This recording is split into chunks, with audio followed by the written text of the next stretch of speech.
Hey, happy Monday night. This is Mike, the Erudite DM, and I'm happy to be here again with my special guest, Mr. Luke House. Luke. Hey, pleasure to see you.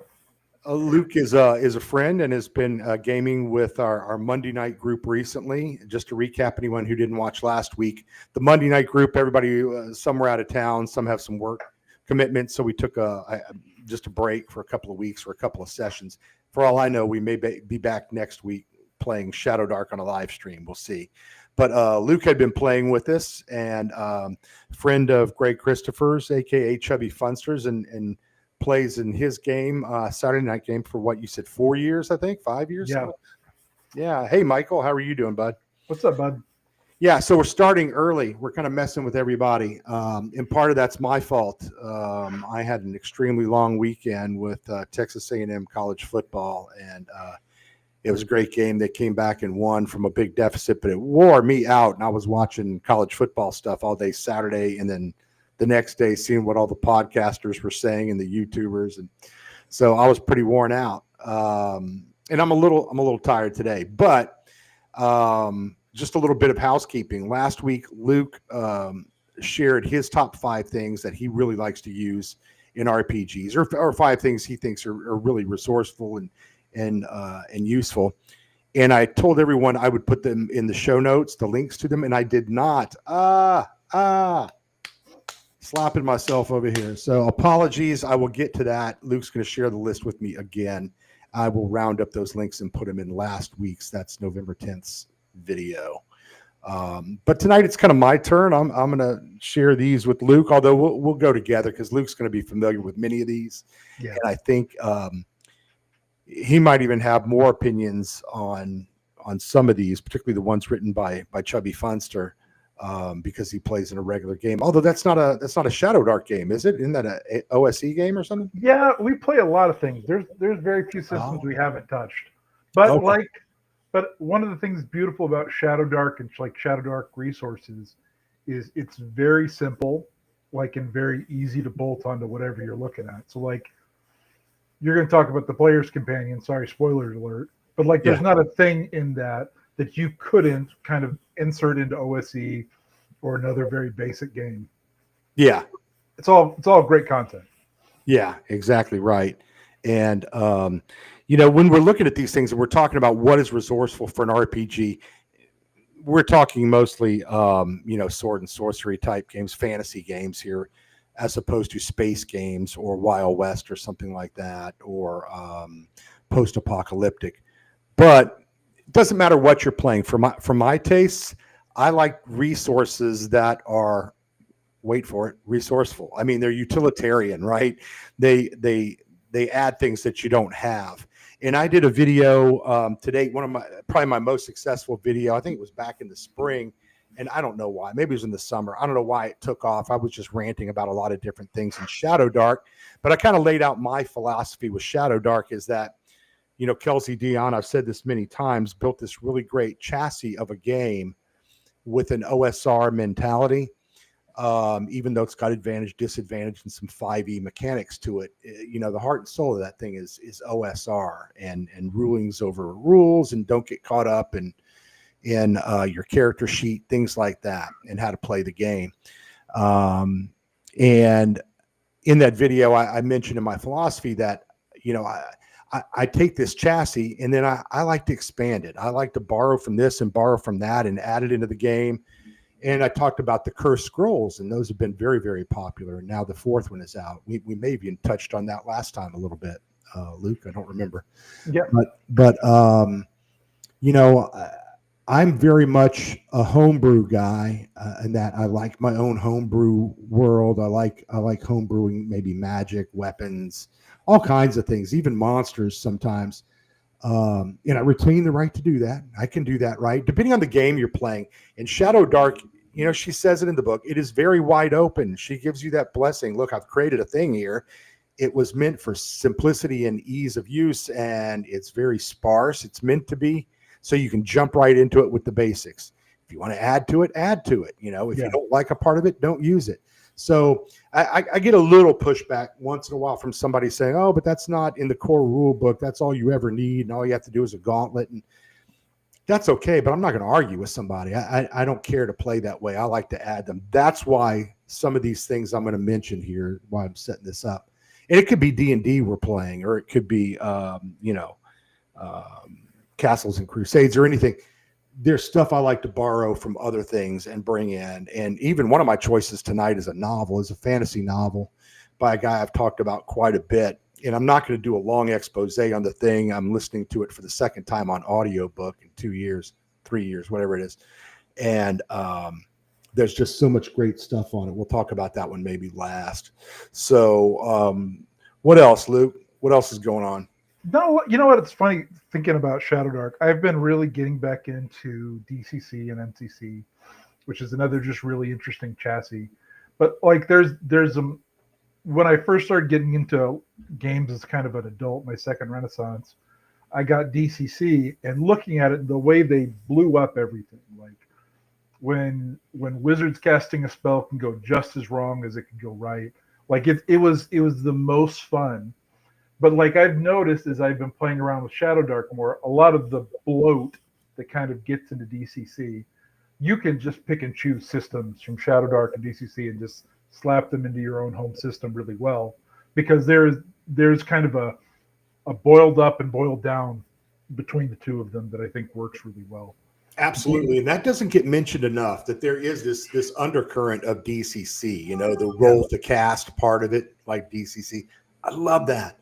I love that. I always felt like, magic should be really mysterious and unknown to most people in your world. It's really should be a rare thing. I say should, and I mean for me. I don't mean in somebody else's game. Just my particular tastes. And I like it that way, where even the characters don't exactly know what the wizard does or how it happens or what these scrolls do.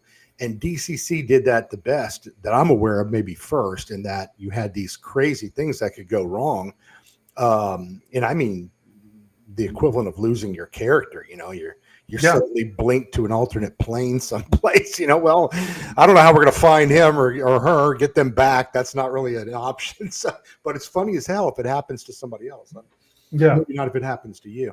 But yeah, that kind of, and everybody uses the term gonzo. I still don't have a great definition for that. I guess it means over the top or kind of wacky or just batshit crazy. I'm fine with that, and I do see a lot of that, especially in those tables in Shadowdark, right? Yeah, mishaps tables where things can go wrong for a spellcaster. Those are great. I love those. Now, I don't know that I would sit there. Maybe I'm not brave enough or courageous enough to sit there and make that random roll and stick with it. If I'm GM, I may look at it and go, well, that one. It's the same like encounters. Sometimes an encounter doesn't fit at all in your world. I would much rather do what a guy I play with, Tim Shorts. Tim uses Wandering Monsters and all that, but he preps them before the game. So he kind of knows which ones and where he's going to use, not where he's going to use them, but when he rolls for them, he pulls one that he's familiar with it. He's got the stats ready and everything else. And make sure it kind of fits within the setting of the game. You could go totally off the rails and have something that's just totally, why is this here? Or it doesn't fit. That'd be fine too, I guess. Yeah. Any other DCC inflections you see in Shadowdark that I'm missing? No, well, it's interesting, especially when you look at kind of where Greg has taken it, right? Where Greg makes it a lot more complex, adds tons of different tables and stuff to it. Like I was looking at, and I was looking at things that we in the Game Master Companion, and just the amount of different events that are tables that he puts in there, it feels very similar to,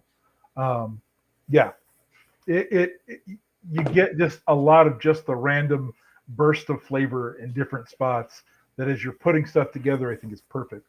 That is also just what I love from DCC, which really, as I was looking at it again, it's got the very, very OSR flavor, but it's not very OSR.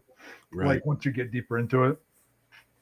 Yeah, you gotta have those spells. You've got to sit there and stop the game and read them. I mean, that's in a weird way. You wouldn't do that in any other game, but in DCC, it's kind of part of the fun. That's when you go get another soda and the wizard, what do they call them? The referee, the judge, I forgot what they're called. But what's up, Watcher?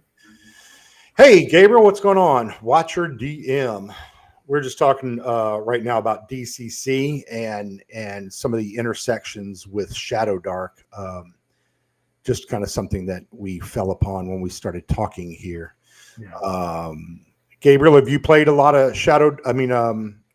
DCC, or Michael? I know you're on here. Have you played in the past DCC? Either one of you? We'll watch for your comments. Oh, hey, Death Angel, what are you doing, buddy? Yeah. Yeah, Joe, I watched his video the other night. They're doing this thing, Joe the lawyer, Eric Tankar, and Joe Block from Greyhawk Grognard. And what they're doing is they come up with a topic, and then they all do their own individual 10-minute video on it with whatever their opinion is. And then on the weekend, I think it's Sunday nights. I watched the independent ones, but I didn't watch the one where they all got together on a stream and they talk about the topic for an hour or so. But really a fun idea. It was very, very interesting. And their first one was about wandering monsters or random encounter tables, that kind of. I almost hate wandering monsters for those type of situations. I feel more like they're random encounters. Not everything has to be a monster. It could be a lot of different things. And one thing I stumbled across today in Shadowdark related to that with wandering monsters and so forth was in Shadowdark, Tankar was talking about it today in a short video about, reaction rolls in the OSR game and how not everything was just a combat, a fight right away. Mm-hmm. You had to roll that 2d6 table. And on a 12, it was like, we're fighting, roll initiative. But on a 12, the troll decides he's for whatever reason, he's bored and wants to start talking to you and ask you a question and kind of almost befriends you. And then there's an alternate array of results in between. And it's the same thing with Shadowdark on the inside back cover in the book with the reaction table. I don't know if you guys can see that. You know what it is down there at the bottom. But I do find in some of the games we've been playing recently on Monday nights, sometimes we forget the reaction table. It's kind of up to the GM to own that, obviously. The players shouldn't be calling them out. Mm. But I know sometimes I don't always use it in solo or in group play. Let's see. Death Angel, I think, is saying he played DCC last night. That's great. Death Angel, just to let you know, I know you're in Eastern Tennessee. Wife and I are probably moving next spring over to around Waynesville in North Carolina. So we probably will be less than an hour from you. We may have to get together in person and play. Oh my God. So I'll get you more details as that comes up. There was something I was reading this weekend that's kind of got on my mind a lot. I've got one of those Kindle Unlimited subscriptions, so where you get all the books on Kindle. Mm-hmm. And lately, I have been just stuck in these isekai books that are just pure, I'm going to be honest, pure garbage. But they are the most delightful type of reality TV show, fantasy, science fiction garbage in the world. Like, we're mentioning DCC, but like one of the best ones is called Dungeon Crawler Carl. And you read it, and there's this world's over. Now we're put into a system where now there is magic and RPG rules, and then you just bump along, right? And it's just, honestly, it is the best type of reading empty calories. I've heard great things about that. Ken Harrison that you played with in our game, he's been reading them and loves them. Like, honestly, and you could just, it's like I was a kid picking up Goosebump books again, where I can read one in a night or in a weekend, and my brain is buzzing because of just all the fun of it. Well, so there is a series that I picked up called Dungeon Life. And so it starts up where a person dies, what happened before doesn't matter, and they wake up, and now they're a dungeon. And now they've got to create encounters and different things to get things rolling, and they get mana by setting up interactions. And since I've read that this weekend, I have not stopped thinking, and this is a complete tangent, so I apologize, but I've not stopped thinking about getting into the mentality of, if a dungeon was a living, breathing thing, right, that grew and that had experience, and the more stuff that happened in there, the bigger it got. The dungeon has a purpose to exist. It would make sense it would make sense, the type of encounters, the type of resources, the type of these things in there, because it's trying to grow too. And so since I've read these things, I started trying to think about how I would put together a new RPG, maybe what we're going to call the Dungeon Keeper Wars. But essentially, a team can go out, we can put it in Shadowdark, they can find a dungeon seed, and then they protect it, and they let it grow, and it builds a civilization on top of it. And there's people with dungeons, and the only way for dungeons to grow past a certain point is to consume another one. And I've been thinking about different ways to do this. And the problem that I get through with all my games is I create one game for the GM, which is really good, and then a very minimal game for the people playing it, which is rather sparse. So I've been trying to figure out different ways to make that work, and kind of having a lot of fun thinking about, if you had a game where you had your entire table and the objective was to protect your dungeon and to help it grow by giving it new experiences, how would that work and how would that function? And with some of your references tonight, actually, I think it is beautiful on setting up different types of encounters and different types of experiences that you wouldn't normally hit in a game, but it would be really cool to recreate in there. Well, it's funny you mentioned that one, because you just spurred my memory. One of my books tonight I was going to talk about, and you guys let me know if you know, Into the Weird and Wild by Charles Ferguson-Avery. Also wrote Into the Cess and Citadel, which is about city adventures. This is all about the weird travel adventure out in the middle of nowhere, right? In the wilderness, that kind of thing. And it has this same feel. The forest or the mountainside becomes the dungeon, right? It's outdoors, but you play it the same way as a dungeon, and it's almost like it's sentient, and you're fighting against it, and it becomes a character and a major antagonist in a weird way in the story. And it's got kind of this creepy vibe. I really like that. Yeah, thank you, Death Angel. He's telling everybody, be sure to hit the like button and subscribe. He's like the YouTuber police over here. I love it. And hey, Agile Monk, how are you doing, man? Good to see you. Thanks for coming by. He says, Erudite DM, you and me must be the two role player that grew up with the Osmonds. I actually don't like the Osmonds at all. I was just trying to think of bands with 5 members. So last week were the Jacksons. This week were the Osmonds. I think I won out of the two. I appreciate it. Yeah, I mean, I can name once. I think Puppy Love was a big hit for Donny Osmond. I don't know if that was with the brothers or not. I get it. They were tremendously successful. But I did kind of like the bubblegum pop colors. I thought, that'll stand out in YouTube in the channels that I run in with, Dungeon and Dragons games. They're all dark and gray and gothic artwork. And how about some bubblegum, 60s boy bands? So anyway, that was the idea. I like Into the Weird and Wild a lot. I think it is fantastic. And I genuinely love, one of the first things to go on a long running RPG is just boiling down travel to where you've got to go to a place. Okay, now you're there, and making the wilderness terrifying again. I think is great, and it brings a lot of character and a lot of experience that builds more, that adds like details, adds circles to your character that make them make more sense. And it's a great reference and a great just toolbox. Absolutely. And I think it gets, I've said this on other videos, and I don't need to keep repeating that. I always preface every statement. I've said this before. There's nothing I've said original. I've always said it before someplace. But I feel in these worlds we're gaming in, that dungeons, and that should be just a small percentage of our time should be in dungeon delves. That's deadly. That is, the chances are you're probably going to get killed in there, and we focus, so many of us playing the game, only on the dungeon delves. Well, what's happening with the other 95% of our time? It's either traveling from place to place, it's taking a job, it's, doing other things. We're back in the city. So I really like to your point, play travel and outdoor or city games in between.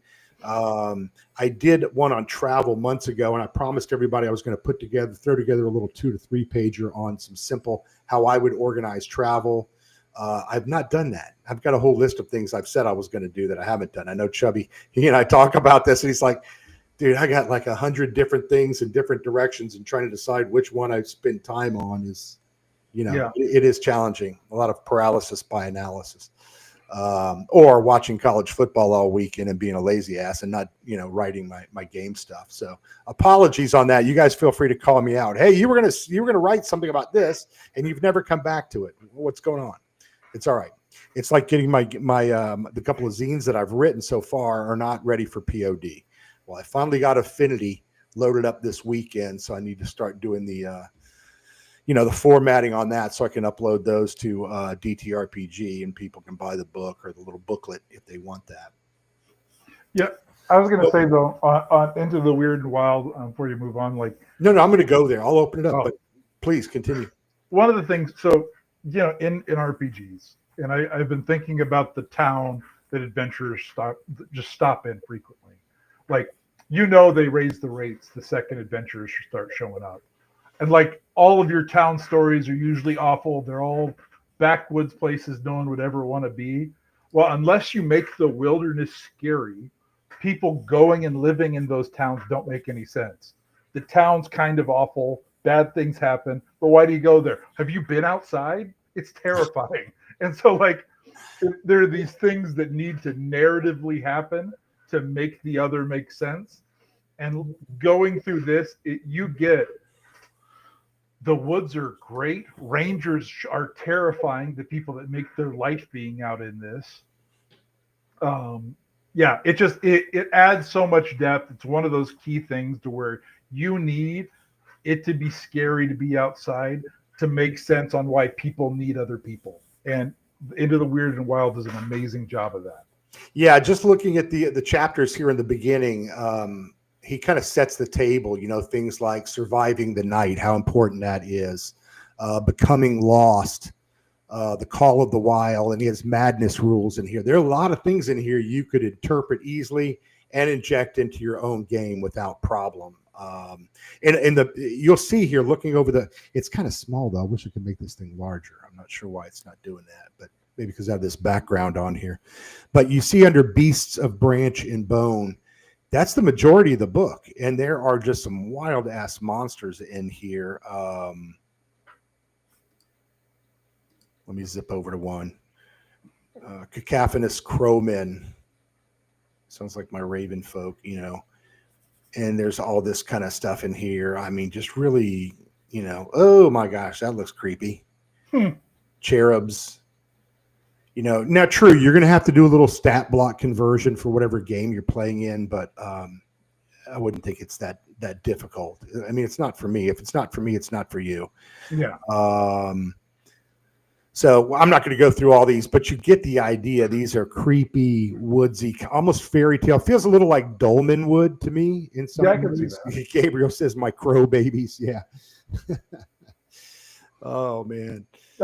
I was going to say also really cool. Just again, if you're just going through it for spices, I Search the Body is a really cool table on different things that happen when you check something out.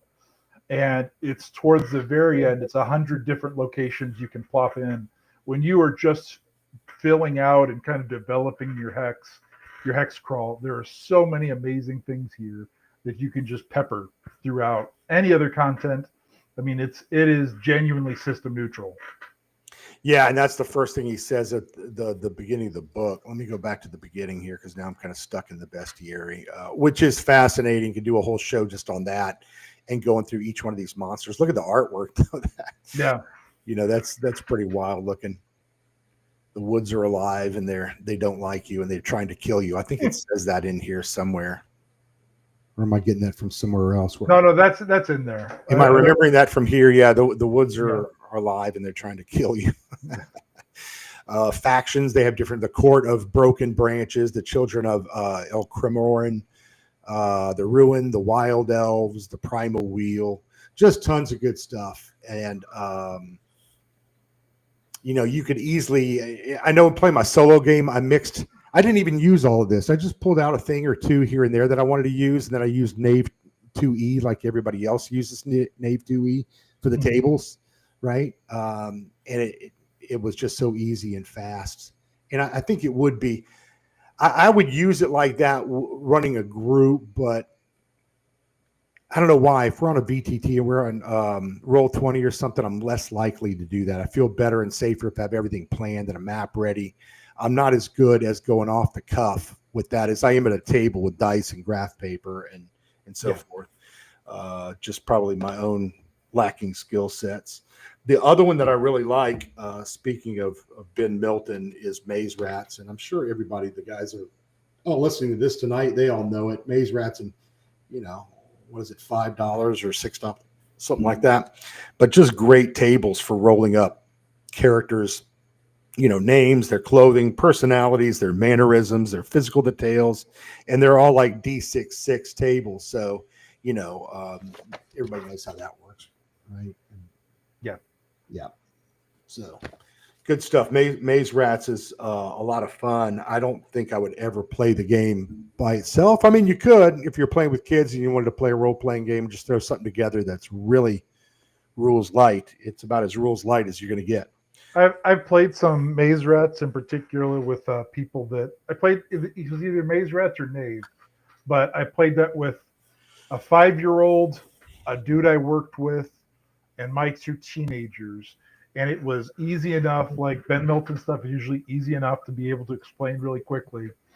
And everybody had a good time, including the 5-year-old. There was nothing that was too complex or too difficult for the entire group to not be able to work through without feeling like it was too childish.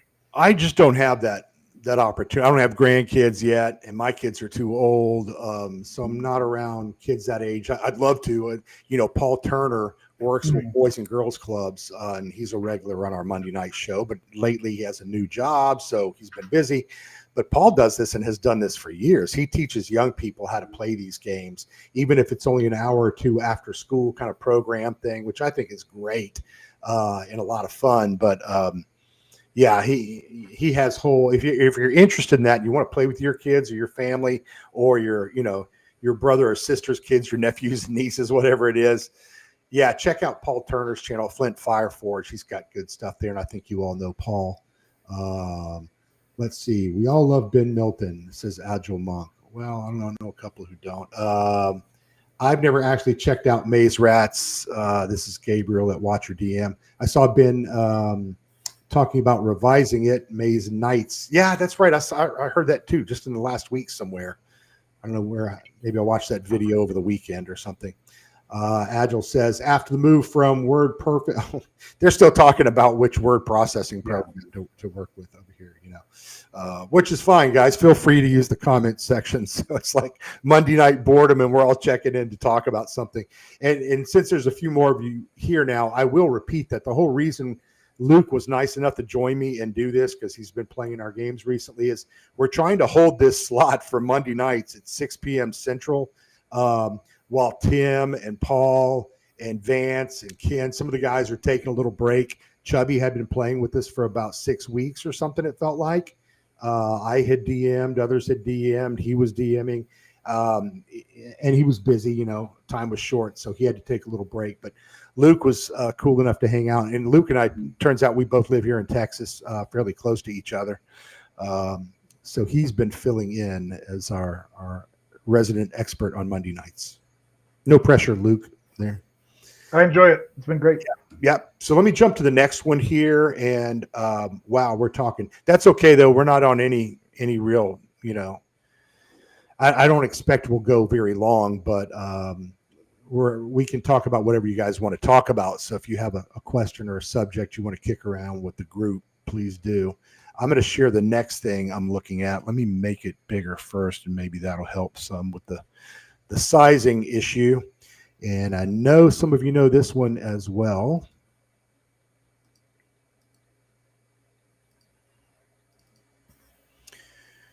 It is good old All-American Knock, written in France by the Merry Mushman. Oh, hey, by the way, I was lucky enough last year to go on 2 cool trips at the end of the year. One had been planned for a long time. Wife and I went to Ireland and Scotland a week each and had a great time. And of course, I look at all things medieval history when I go over there, and castles and cathedrals and crypts and all those fun kind of things. And then in December, we went on a trip for a wedding, actually, in Chamonix, France, which is, I'm going to start saying France, by the way, just because I think we should. And it will tick off the Brits. So that's worth it by itself. Yeah. Sorry, Dungeon and Dyslexia, if you're watching. Sorry about Adrian. Sorry about that, buddy. Yeah, so we're going to go again in December here. We're going to go back to Edinburgh and then take the train down to York, which I've never been to in Northern England, and go do castles and Norman history, Clifford Tower, and Roman ruins, and soak that up for a few days, and then hit Dublin on the way out. And I'm going to try to link up. I talked with him on Discord. Kieran, if you guys know Kieran, which is Fox of RPGs, I think that's his handle. You guys know Kieran, right? Fox of. So yeah, we're going to try to get together and have fun with that. What is this? What do you Death Angel start stirring some shit up here? What do you mean I'm trying to talk like chubby now there, Erudite DM? I don't know what he's saying. I feel like it's an insult, but I'm not sure. Yeah, we won't tell Adrian. Yeah, it's all right. Hey, my name is Irish. My mother's family's all French. I just, the Brits have always been, I don't want to say enemies. That's a little stark, but I do laugh every time they lose in a World Cup and go out early. So that's always fun. So anyway, let's get back to Knock, because I'm running here and Luke's going to get bored and go, dude, you're talking too much. I got to go. Oh, no, I'm excited. I don't know about Knock.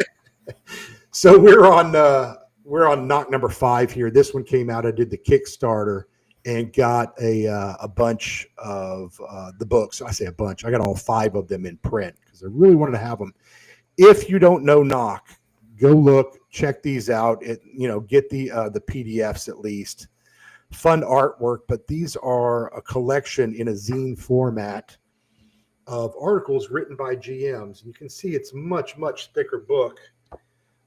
This one is, I think, 220 pages, Knock number 5.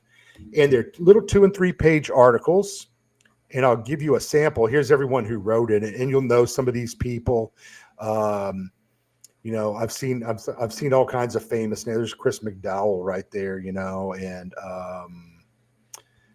Paulo Greco. I forgot where I know Paulo Greco from, but I've seen his name before. Lots of them. So it's an impressive list of skilled folks writing these articles. And again, the art is really fun, as you can tell. So here's some of the topics that they're writing about. Overloading the encounter die, what to spend your hard-earned gold on, the ages of life, the monster's implied adventure, the monster checklist, my favorite trap, non-empty rooms. What do ability scores represent? And it just goes on and on and on. And there's even little adventures in here. Even in the book cover itself, comes off, and there's stuff inside there. Oh, that's so cool. Yeah, I mean, they use every square inch, and it's so artfully done. They are really a pleasure. And if you are a GM, you will find stuff, I promise. I talked about my zine that I did earlier this year. The first one was Warhorse, and it was all about travel stat blocks for different animals in the game. And I find a table in here, and they've got like a D100 table for what I'm doing at a D20 table in my little zine. They're doing as a D100 table for all similar stuff for your mule or donkey, and for your war horse, for this animal or that, and how to name them, things like that. And I'm just like, wow. So there's all kinds of practical stuff in here you can use in your game. Here's carousing, drawn or sheathed. Talking about your weapon in your state of play with the weaponry. Role-playing medieval France. That's got to be good stuff. There you go. I am a Francophile. So anyway, let's see. Catching up on the comments. Knock 1 has the Mansa of Zechariah. It's its cover. Yeah, I have it behind me on the table here. I'd grab it, but I don't want to slow us down too much. Agile says Knock is a classy and helpful series of products. Absolutely true. Crispy makes me drowsy too at times. Well, we won't tell him. I hope he's not on here right now. What's funny is, like, speaking of Knock, like, there is these are kind of like we talked about with Shadowdark with DCC. These are the head explosion moments, I think, in the young like game master or game experiencer's life. Like most people have played like one game that their friend knows really well, and then they realize, oh, this isn't a closet; it's an entire world. As they realize all the different flavors and all the different things, and just how deep this goes. I think there's a moment when I took my sons to North Texas RPG, and we go into the room where they were selling all the things, the merchandise room, and just watching their eyes just kind of take it all in, all the different flavors, all the different touches, and like going through knock is kind of like that same feeling for me when you realize how absolutely big and expansive every moment of playing an RPG can be. It's a beautiful experience. Yeah, well said. It is it's a way to the term I love is cross pollination, just meaning you're sharing ideas, right, with other people, or getting the benefit of ideas of people who play the games a different way, or even different games, and going, crap, I could use that in my game. Chubby Funster is in the building. Yeah, I don't know. Talk like Chubby. I don't talk like. I think is that a Bill Cosby reference to the Bill Cosby thing with the Jello pops in the one of the games we played a month or so ago? And that wasn't me. That was Chubby doing that, but it was pretty good. So that is Knock, and I think again the 9 folks we have listening here, you're all GMs, and you probably all know Knock, but we love it. Now I'm not gonna. I don't want to do these other 2 while Chubby's here. I have a feeling he's here because he wants to hear us talk about the GM companion and the player's companion. He knows what he did. Yeah, I think he's so bored of hearing people, singing his praises. Well, you want to talk about what's wrong with them? Because I'm happy to tell you. Yeah, let me get this off the screen. We can do that. No. Okay. Then he'll say he has to get back to work, and he'll get out of here in 2 seconds. He'll be gone. No, okay. So one of the coolest things that I've seen in Greg's work, and maybe it's in the Player's Companion or the Game Master's Companion, I'm just missing it, but he did a real cool thing in Ambition and Avarice 2, where he had pre-made adventurer packs. And so, and you can just imagine, mommy and daddy's first adventurer store shopping while you're taking your young little fighter, and it would have all the stuff that you would need to get an adventure going and just go out. And I didn't see that in the Player's Companion. He's got his as ever amazing group of poisons and different things like that, his traps, spell catalyst, all of that is fantastic. But yeah, you didn't get the quick buy adventuring pack, which is something that I've grown to love as a player. Yeah, magic weapons, treasure tables. I think more monsters. Yeah, more monsters here. This is the GM's companion, not the player's companion. NPCs. I mean, really, anybody I know who plays Shadowdark or they're checking it out for the first time, I tell them about it. I'm sorry. I tell them about these books because I'm just like, what I was saying at the beginning is I like utilitarian stuff that expands my options, expands the game. And these are, what's the other one? I don't think he did it in a POD, expanded equipment. I think maybe that was done first. That's very good too. Well, so additional armor, additional weapons. The Game Master Companion. Okay, first and foremost, the fact that he actually put the rules for Farkle in the middle of the book, beautiful, awesome move. The acts of devotion, the different carousing tables that he put on, the acts of devotion, combat training, magical study, all of that I think brings so much fun to just the amount of time people are spending in a village. Really cool. More than just carousing, right? The amateur, and I don't mean it in a bad way, the person who's a novice with the game comes across carousing tables. I mean, hell, before I was playing Shadowdark, I was using the carousing tables with my 5e group, and I didn't really know what I was doing, but they thought it was fun, and I didn't tell them it was from Shadowdark. But he also has things like combat training, the acts of devotion you're talking about, Luke, and then magical study. So there's so much more you can do beyond just, I'm going to spend 100 gold and see if I get laid and wind up in jail or whatever. I mean, That's ha ha ha. That's fun for a while. Speaking of, I did buy what's Black Lodge Games? Which one is that? The Tales of the Black Oyster or whatever. Oh yeah. I'm not saying it right. It's not what it is, but it's over. I don't want to go get it off the shelf over there, but I haven't played that one yet, but I would love to integrate that smoothly. Has anyone used that one, the Black Oyster supplement from Black Lodge Games? Nick and what's his name? Ginger, the big dude. I don't remember.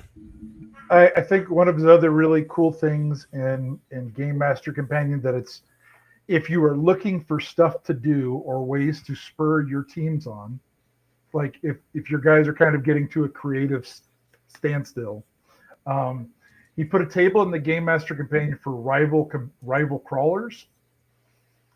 And so you get together another group of adventurers that start swooping in and taking your guys' unfinished stuff. And like he put a lot of really interesting things about different flavors to add for them.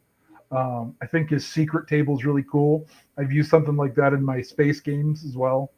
But just really just cool motivations and ways to make the world be alive and the world move and kind of have a flow and momentum to it that I think just makes these games amazing.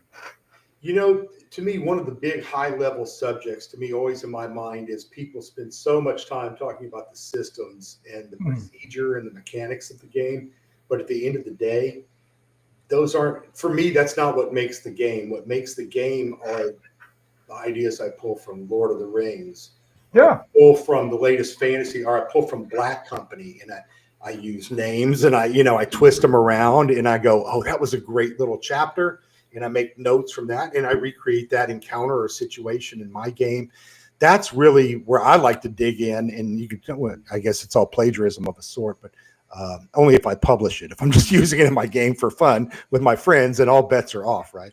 Yeah. So, you just got to change it 20% to make it a new creation. That's right. I forgot who it was who said, good authors borrow and great authors steal, but I don't remember who it was.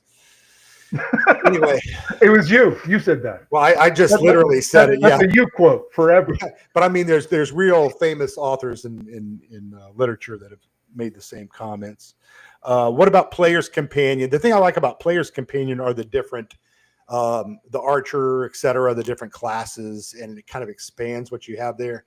And I know a lot of people at this point in Shadowdark are burned out, I think, on classes. It got to be where, Reddit and everything else, there was a new class and they were just rehashing the same stuff. I felt myself slipping into that trap too.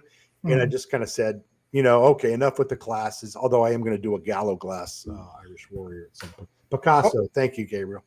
Picasso said that. So I do love, like, in one of the things where there is a ton of bloat in 5th edition and more standard games is Ancestry such a big freaking deal. I love how in the Player's Companion, Greg put out a huge table of different ancestries, and all of it boils down to basically one interesting thing about your character, right? Changelings can change their facial features. Gold dwarves get better prices at things.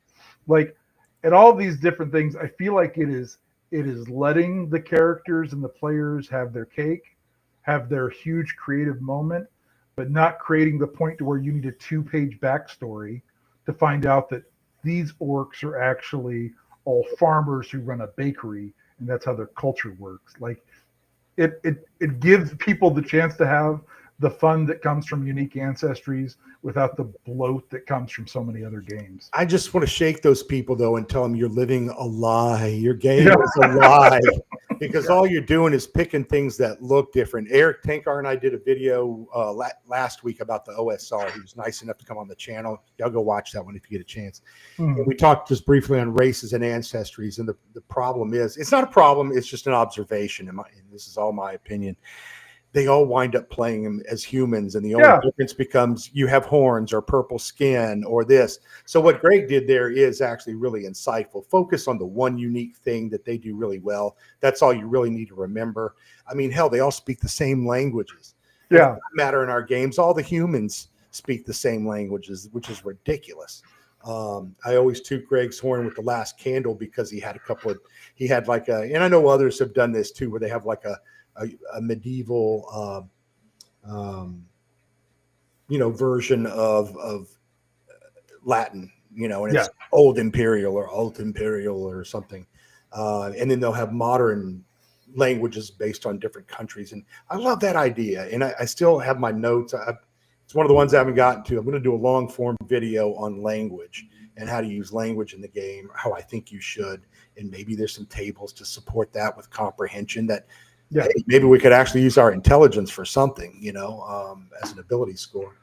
So yeah, Greg's saying nobody uses it. And I think that's a problem. Whereas the Ancestries, they all love the artwork and they want something that looks neato and cool, but everything's a human, which is the other reason that in my games, you and I were, I think, saying last week, Luke, we both tend to like human-centric, low magic games. And I don't mean low in that it's minimalized or anything. It's just that it's rare and it's hard to find out or know anything about. Magic feels magical in those things. Me no either common. One of the things I think is funny, right, is I always kind of go back to Traveler as the game that I refer to most, but like they went the opposite direction and where the other races and species. There's a lot of like human equivalent, but like there's a race of vegetarian horse people that are the most deadly aggressive killers in existence. And so like you can't play one hanging out in a human party. It doesn't make any sense because they are so different. Like I do like when you've got your humans, you've got your basically humans, and then you've got your actually foreign alien high tentacle monster that does not make logical sense in that group. And so like even just trying to stretch the story, it makes no sense to have a Hiver and whatever the horse people in Traveler are in the same group. So you either make it where it's just one thing or you make it so freaking alien that it genuinely the logic does not compute between humans and them.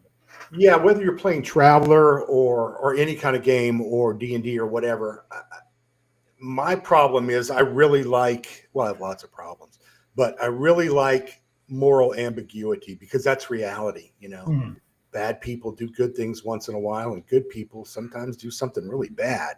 That's hard to really do in a game because we have to deal with these bold strokes, right? We have to deal with these caricatures of a human being and their religious beliefs and so forth. But I like that it's easier for me to play with when it's just my solo game. I have to watch how I word this, but in my solo game, I can explore those themes and feel, totally fine with it and not apologize to anybody because I'm not recording them, right? Yeah. I think I told you guys recently, I admitted to talking out loud and talking to myself when I play the solo game, which is kind of funny and embarrassing at the same time. All right, let me roll on to the next one here. Appreciate you guys hanging out with us. I hope you had a good weekend, and I'm glad you're bored and don't have anything going on Monday night, and you decided to hang out with the two of us. What is that vegan race of horse murderers? I gotta remember now. So this one is might be a surprise for you, but Mythic Bastionland. I'm not going to talk about playing Mythic Bastionland, although Gabriel, who is Watcher DM here on the thread, check out his channel, go follow him. He runs a lot of games, publishes a lot of stuff, and has for years on his website too. But Mythic Bastionland was something I've been watching for a while. I really wanted to play it, really wanted to try it, and I enjoyed it immensely, and I hope to play again soon. But the reason I'm showing this is because just like Merkborg, or just like, not that it's like Merkborg, but just like Knave 2E or Maze Rats, there are things in here that we can learn from. Again, that cross-pollination idea and borrow. Yeah. And bring into your regular game. So here's the thing. It actually has, I think, only 8 pages of rules. The rules themselves are very short, maybe 4, or equipment's 12, page 12 here. So it's not much. And then you get into these spark tables and knights and myths. And in Knights and Myths, hey, look at that. What is that, 72 or something? Yeah, 36 and 36. Look at me doing math really fast also. Great job. So there are 72 different unique types of knights in this game that you can play, and no two players can play the same one. So there's plenty of room here, and they all have strengths and weaknesses. And then there's also 72 myths, right, in the game too. So the pages alternate. For the bulk of the book is just this: a knight of some kind, a very specific type of knight with a mythology, and then the next page is a myth, then a knight, then a myth, a knight, a myth, and it just keeps going and going and going. But what I love about this, and here's the knights, they're cool, and you could also use these for NPCs for a really unique, flavorful type character in your game. But then right after the true knight, then comes the first myth, the plague. And the thing I love he does here is he introduces a few NPCs with their stats and what they're carrying, and kind of fills out the scenario for you and what could happen. It's just like instant. And there's even a table there for the deathly malady, a D6 table. So there's all this really, these little gems, these little nuggets for the GM. If you're not playing Mythic Bastionland, I would not blink twice, or I would not think twice about going in. I might blink, but I wouldn't think twice about going in here and grabbing some ideas from one of these pages to use in my game. Let's just, there's a tourney knight, the shadow. They wandered over here and there, groan in grief their guide, knowing in the strongest one a timid child does hide. And then the omens are huge flat stones marbled with moss, weeping winds, tears from the sky, trees, some forming on your cheek, I guess tears. And then there's like 6 of these ideas here. The 6th one is the company find themselves in the shadows world, islands in the mist of time. The mourned past can be seen as clear as the now. None can die here, but all who leave here lose D12 of what's essentially your strength score, or your spirit score, sorry.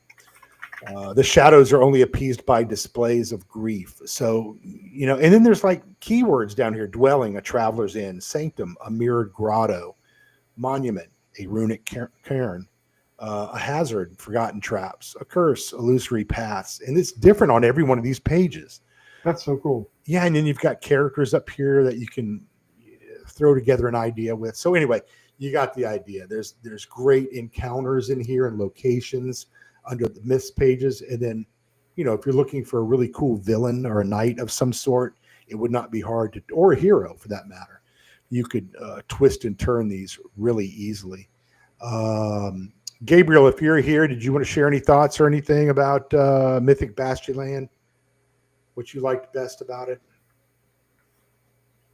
I'm sure what you hated the most about it was playing it with me, but I'm kidding. He was nice enough to GM it for us, me and Will, who is Rune Forged, makes a lot of videos, a lot of Shadowdark stuff too, and we got together and he ran the game for us.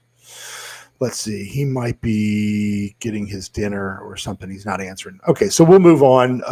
Any questions about Mythic Bastionland? Great game. I think I've got a copy of it, but I have never gone through it. Really a different system. I tell you what, it took my brain. I mean, one night we actually played Mythic Bastionland. The next night was Shadowdark. And then the next night I was playing Black Sword Hack. And by the night of 3, I'm not used to this like some of you guys who play like 5 different systems, all at the same time. I'm old. I need to focus on one thing at a time. So my rules brain was scrambled after 3 days of that. Oh, there's Watcher. He says, great game. I like the structure of play. Hex crawling and discovering the myths definitely make it feel pretty vibrant. Yeah, there are dungeon opportunities and caverns and subterranean layers and all that good stuff too. But a lot of the game is you're on a quest and you're traveling and you're on the move and there's faction play. Never played Pendragon, but it's going to be very different than that. This did not feel like Arthurian legend at all. So that's Electric Bastionland or Mythic Bastionland? Mythic Bastionland. Okay. But it all springs out of Into the Odd, and then he has that whole list of games. Or am I mixing him up with? Isn't Chris McDowell also Into the Odd and Electric Bastionland? Yeah. I was thinking of well, never mind. I won't say it because I'll get them mixed up. So anyway, that's Mythic Bastionland.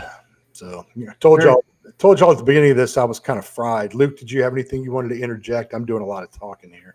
No, it looks really interesting. So I'll definitely start reading those up, checking those out. Yeah, let me unshare that one. And the last thing, we're actually approaching the last thing here. Let's see if I can bring that up. The last thing actually is a novel, a book written a couple of years ago by this guy, Christopher Buehlman. And I've talked a lot about him. He had a couple of early books, didn't do great. And then he got a couple of books. Between Two Fires is one I've talked about before, which is a medieval horror novel set in the 100 Years' War, where the demons and the devils and the angels are all real. So heaven and hell are at a war at the same time that the English and the French and the Burgundians and everybody else are mixing it up, mostly in France. France. So this one, though, The Blacktongue Thief is the first of a trilogy, and he's written the second book called The Daughter's War, and then there's a third book coming, I think, next year. Should be here next year. And this guy, Christopher Buehlman's a really interesting character. He narrates this book himself, and in his past life, he admits, I was watching interviews with him, he admits he played role-playing games, which is no shock to me at all, because if you just get the audiobook for free here on YouTube and listen to the first chapter, you'll be like, oh, wait, this is D&D. But it will tell you, and it will define how to play a thief and how to play a thieves guild and how magic plays into that, and how they use tattooed magic. And he actually does the VO reading with an Irish accent, and he's this real snarky, funny. He's the kind of guy you'd meet in a pub somewhere in Galway or in Cork or in Limerick or something. So really a fun book, and it's one of those that I'm listening to it and I have to keep stopping it to make notes for my game, all about thieves, because I mean there's thieves cant and language in there. The guild is really a bad force in the world, and they have different thieves schools, and what they call the straw farms. The straw farms are the low, cheap schools where they basically take your money and you have to pay them to get in, and they know you're never going to pay them, and then you owe them. And this is where the really unintelligent, farm boys who want to go to the city and learn all these skills, right? And it never works out. They're going to wind up owing the guild for the rest of their lives and doing little tasks. And by doing that, the guild has this giant army of cut purses and assassins and people of varying talents that they can throw together at any time, and they're really a force in this world, and not for good. So just give it a try, give it a listen. I was telling before we came on, I was telling Luke that, man, if I was to put together an addendum to Appendix N, right? Your personal Appendix N. Yeah, my personal Appendix N. It's hard to say. This would probably be in there. If we're looking at things written in the past 20 years, right? Things like Black Company, although that may be older. That's older. But it's certainly not in the first Appendix N. So check it out. Check out The Blacktongue Thief. Just give it it's not going to cost you a dime. Just listen. The first chapter is about 14 minutes. Dare you, go listen to it on YouTube and then tell me in the comments somewhere, hey, that was pretty cool. I went on and started listening to it. Or I went and got it on Audible, or I went and bought the book. It's on Kindle Unlimited for free right now. So there you go. If you want to read it there, you can. Very good stuff. Very exciting. So that's my last one for the show tonight. Hopefully we'll be back next week and probably playing something. I will talk to Luke when we're done here. I might think about getting a game up, even if the regulars for Monday Night Adventures are not back yet. Maybe we invite a few folks in, Gabriel, Death Angel, Michael, some of you guys may want to play or something.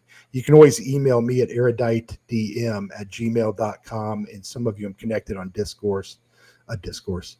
We can have a discourse on Discord. But hit me up however you like and let me know if you're interested for maybe next Monday night, and we'll figure out if I'll run it, somebody else can run something. We can do a one shot like we usually do, something for Shadowdark. But I'll probably get that going here early in the week. So it's not Sunday afternoon and I'm trying to figure this out at the last second. That would never happen. No. All right, Luke, final thoughts, anything else you want to share? I cannot thank you enough, by the way, for doing this with me. If it was just me rambling on coffee fumes from this morning, they would have, we wouldn't even have the 8 watchers we have right now. We'd probably only have 2, maybe 1.5 tops. Well, it's been a lot of fun. I'm with you on just every single thing that you enjoy in a story can be brought into a game, and you can share that with people. Like, I'm excited about reading this one. It looks great, and I've had a great time talking about gaming and meeting members of your community. It's been a really, really great experience.